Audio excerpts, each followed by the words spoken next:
Happy Quick Question Friday. Today's question comes from an artist. The question is, I signed a recording agreement and I have yet to receive my advance. Please help me figure out what's going on.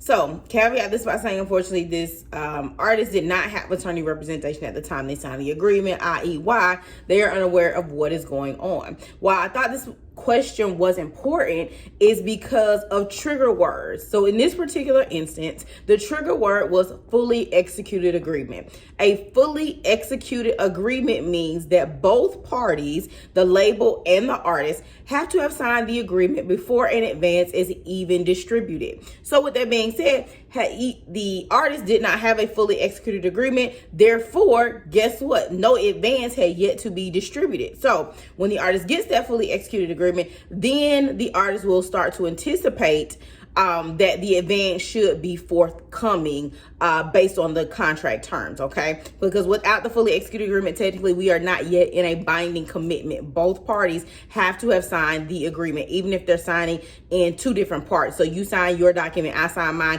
and we swap. And basically, okay, now we have a binding agreement, but that hadn't happened. So without that fully executed agreement where both parties have signed, guess what? We don't have a contract and no advance is due.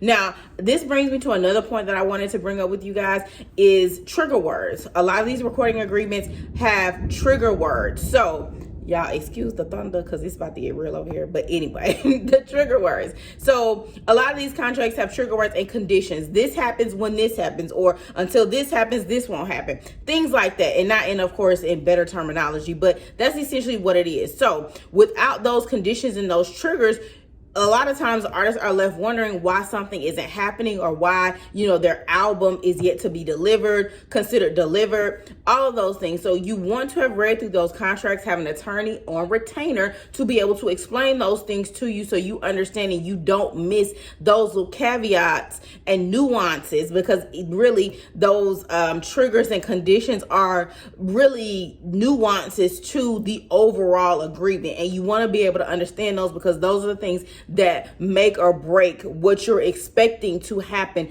based on the contract terms, okay?